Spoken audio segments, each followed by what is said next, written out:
నమస్తే, welcome to our channel. నేను మీ journalist Ramesh.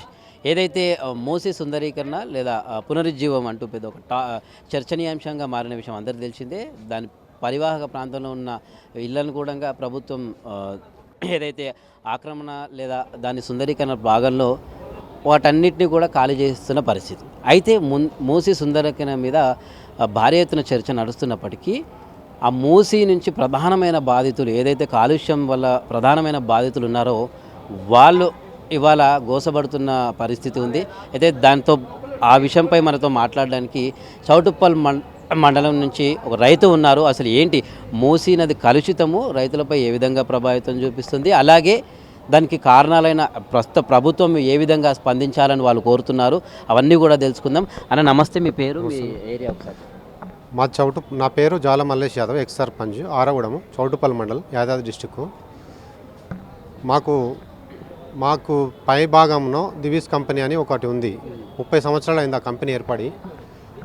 గత 20 సంవత్సరాల నుంచి మొత్తం టోటల్గా అక్కడ ఉన్నటువంటి ఎప్లెంట్ వాటరు, అంటే కంపెనీ నుంచి వెలువడే ఎప్లెంట్ వాటర్ను మొత్తం భూగర్భ జలాలకు లోపలికి 2000 ఫీట్ల లోతుతో ఒక బోర్లు వేసి అక్కడ ఇచ్చిపెట్టడం వల్ల మాకున్నటువంటి కింది గ్రామమైన ఆరగూడెము వ్యవసాయ భూములు, బావులు ఉన్నాయి, బోర్లు ఉన్నాయి కదా, ఆ బోర్లలో మొత్తం టోటల్ ఇవే ఎప్లెంటే వెళ్తుంది. ఇక వేరే లేదు. పశువులు తాగలేవు, బర్రెలు తాగట్లేదు, మనుషులు గ్రామ పంచాయతీ 6 ఉన్నాయి, 6 మొత్తం కొలాప్స్.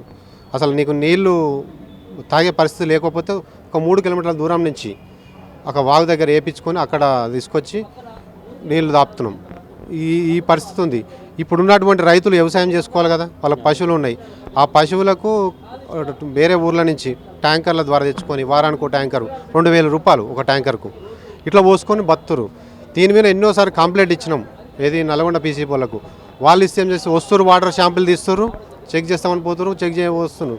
మళ్ళీ మేము తీసినాం, వీళ్ళ మీద నమ్మకం లేక తీస్తే మేము తీసినాయేమో అసలు ఈ నీళ్లు తాగనీకి కాదు, అసలు నీ భూమి మీద వాడితేనే భూమి నీకు 20-30 సంవత్సరాల వరకు భూమి పనిచేయదు. అసలు ఈ బోర్లు వాడొద్దు, మీరు ఈ వర్షాధార పంటలు వేసుకోరు తప్ప ఈ వరి కానీ ఇంకా వేరే కానీ కూరగాయలు కూడా విష పదార్థం అవుతాయి. బర్రెలు తాగితే కూడా ఈ బర్రెల నుంచి వెళ్ళే పాలు కూడా విషం అవుతాయి, మీరు తాగొద్దని చెప్పిండ్రు. శాస్త్రవేత్తలు కూడా వచ్చారు, వాళ్ళు కూడా చెప్పారు. అయితే ఈ వీళ్ళు పొల్యూషన్ వాళ్ళు ఏం చేస్తారంటే ఈ నీళ్ళు మంచి అని ఇచ్చేసిపోతారు. ఇట్లా 4-5 సార్లు అయినాయి. మొన్న ముఖ్యమంత్రి గారు వచ్చినాక కూడా టీఆర్ఎస్ గవర్నమెంటే ఇచ్చింది కాబట్టి నిన్న మొన్న 2018 ఎగ్జామ్షన్ అయితే ఏదైతుందో ప్రజాభిప్రాయ సేకరణ చేసి చేయాలి. ప్రజలకు ఎటువంటి ఇబ్బందులు ఉంటాయి, ఇంత పెద్ద కంపెనీ 10 రెట్లు పెంచుతున్న దానికంటే దాని మీద ప్రజాభిప్రాయం లేకుండానే తెలంగాణ గవర్నమెంట్ ఉన్నప్పుడు ఏదో అడ్డదారులు తెచ్చుకుంటూ ఆల్రెడీ కన్స్ట్రక్షన్ అయిపోయింది, మళ్ళీ పెద్ద ఎత్తున వాటర్ యూజ్ చేస్తుండు. ఆ మూసీ నది నుంచి ఎటువంటి అనుమతి లేకుండా ఒక 12 ఇంచులు, ఇంతకుముందుకే 12 ఇంచులు ఉంది, మళ్ళీ 12 ఇంచుల వాటర్ తెస్తుండు. ఈ వాటర్ అన్నీ ఎక్కడ పోతున్నాయి? అన్నీ వేస్ట్ అయిన నీళ్ళు మొత్తం ఎప్లెంట్ మొత్తం భూగర్భ జలాలు ఇచ్చిపెట్టడం వల్ల మొత్తం మా ఊరు మొత్తం కలుషితం అయిపోయింది. నైట్ పూట అసలు వాసన విడిస్తే పరిస్థితి, ఊపిరితిత్తులు ఈ ఏమంటారు గర్భం కూడా అవుతలేవు. కొత్తగా పెళ్ళైన పిల్లలు ఉంటారు కదా, గర్భస్రావాలు జరుగుతున్నాయి, క్యాన్సరు, చాలా ఇబ్బంది పడుతున్నాము. దీని మీద ముఖ్యమంత్రి గారికి ఇచ్చినాము, మళ్ళీ ఇచ్చినాం. రైతులందరం కలిసి కూడా 3 సార్లు ఇచ్చినాం ప్రజావాణిలో. మన చిన్నపరెడ్డి గారు తాను సార్ దగ్గర పోయి మాట్లాడి కూడా ఇచ్చినాము. ఆయన కూడా చెప్పినా కూడా ఎవరు 3 నెలలు అయితే ఇంతవరకు పట్టించుకునే పాపన వల్లే. దీని మీద మనం మళ్ళీ చెప్తున్నాం, మీ ద్వారా మన ముఖ్యమంత్రి గారు మా ఆరగూడెం గ్రామాన్ని ఈ దివీసు బారినటువంటి ప్రజలను, రైతులను, గీత కార్మికులు, కళ్ళు తాగేది బాగా మా దిక్కు, ఆ గీత కార్మికులు మొత్తం ఉపాధి కోల్పోయారు.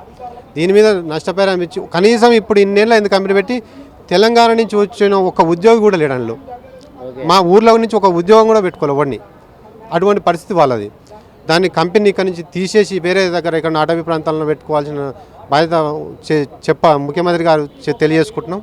దాని మీద అయితే ఇంకోటి ముఖ్యంగా మీరు ఏదైతే చౌటుప్పల్ మండలం సంబంధించి ఆ నల్గొండ జిల్లాల తాలూకు పీసీబీని, పొల్యూషన్ కంట్రోల్ బోర్డుని సంప్రదించారు, అక్కడ శాంపుల్ తీసుకుపోయారు. ఓకే, మరి ఏదైతే మీరు ప్రజావాణిలో పెట్టుకున్నారో ఇక్కడ ఉన్న పొల్యూషన్ కంట్రోల్ బోర్డుని ఏమైనా సంప్రదించారా? పొల్యూషన్ కంట్రోల్ బోర్డు అధికారులు సనత్ నగర్ దాంట్లో కూడా కలిసినాము, అక్కడ కూడా ఇచ్చినాము. ఏది ఇచ్చినా కూడా ఇదే పరిస్థితి, సేమ్ అదే వాటర్.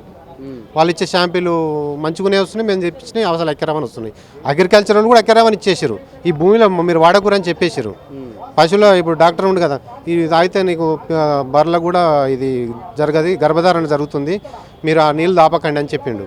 వాళ్ళు పాపం అక్కడి నుంచి తెచ్చి పోసుకుంటారు, సరే సాదుకుంటాడు, అమ్ముకుంటాడు. ఇప్పుడు తప్పదు కదా, వ్యవసాయం చేసినప్పుడు గుంటకలు కొడుతుంది కన్నా కావాలి కదా, ఈ పొలం లేకున్నా కూడా. అటువంటి పరిస్థితి అయిపోయింది. ఈ మూసీ ప్రక్షాళన అయితే చేస్తుండో ఈ కాలుష్య ప్రక్షాళన చేసిన తర్వాతనే ఈ మూసీ ప్రక్షాళన చేయాలని చెప్పి ముఖ్యమంత్రి గారిని కోరుతున్నాం. ఈ కాలుష్యాన్ని నియంత్రణ చేయకుండా మూసీ ప్రక్షాళన చేసిన లాభం ఏముండదు. సేమ్ మళ్ళీ అదే నీళ్ళు వస్తున్నాయి, అదే వస్తున్నాయి. ఈ ఏదైతే పీసీపీ ఉందో పీసీపీని ఎత్తేసి ఈ గవర్నమెంట్లో కలుపుకోవాల్సిందిగా మేము ముఖ్యమంత్రి గారిని తెలియజేస్తున్నాం. రైట్.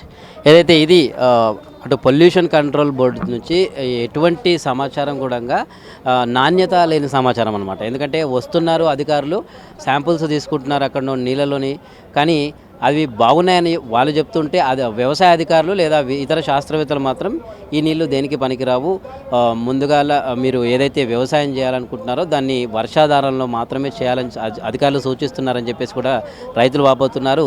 ముఖ్యంగా వారు కోరేది ఏంటంటే మూసీ ప్రక్షాళన పక్కకు పెట్టి ముందు పొల్యూషన్ కంట్రోల్ బోర్డు ప్రక్షాళన చేయాలని చెప్పేసి కూడా వారు కోరుతూ ఉన్నారు. వీడియో జర్నలిస్ట్ గోవింద్తో రమేష్, ఆద్య టీవీ, హైదరాబాద్.